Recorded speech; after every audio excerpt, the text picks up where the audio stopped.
Jack Elam, born William Scott Elam Jr. on November 13, 1920, in Ashland, Arizona, lived a life shaped early by hardship. His mother died just days after his birth, and he was raised by relatives amid frequent moves and financial struggle. At the age of 2, a childhood accident left him blind in one eye, creating the wandering gaze that would later define his screen presence. Rather than seeing it as a limitation, Elam embraced it, transforming a childhood injury into one of Hollywood's most recognizable features. Before acting, he studied business at Stanford, worked as an accountant, and served as a combat intelligence officer in the U.S. Navy during World War II, experiences that gave his performances a grounded, authentic edge.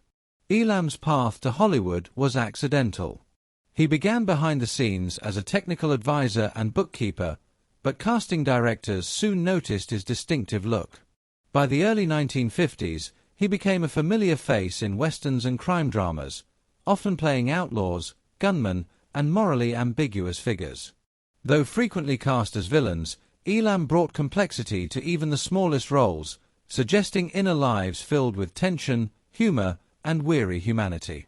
Over time, he became one of Hollywood's most reliable character actors, appearing in classics like High Noon, Veracruz, and later Unforgiven, where his aging lawman carried quiet emotional weight. Despite working alongside legends, Elam rarely spoke publicly about his co-stars. One name he remained notably silent on for decades was Henry Fonda. Late in life, Elam finally reflected on the man behind the myth. He recalled first encountering Fonda as an already established leading man whose presence commanded respect without effort. "He didn't have to raise his voice," Elam said. "The room knew he was there." Elam described Fonda as disciplined and intimidating, especially to younger or lesser-known actors. Fonda demanded preparation and professionalism, not through anger, but through silence. "If you weren't ready, he didn't scold you," Elam recalled. "He just shut down, and that was worse." Yet Elam was clear that this intensity was not cruelty. It came from respect for the craft. Acting, to Fonda, was responsibility. Behind the stern image, Elam noticed a quieter side, dry humor, brief words of encouragement, small gestures that stayed with you. Fonda wasn't demonstrative, but when he offered advice, it mattered.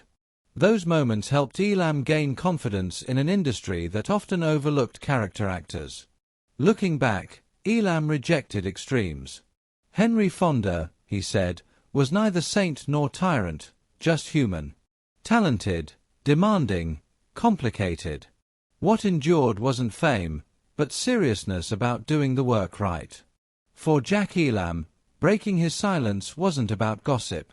It was about honoring the truth of shared sets, quiet lessons, and respect that outlasted rumor.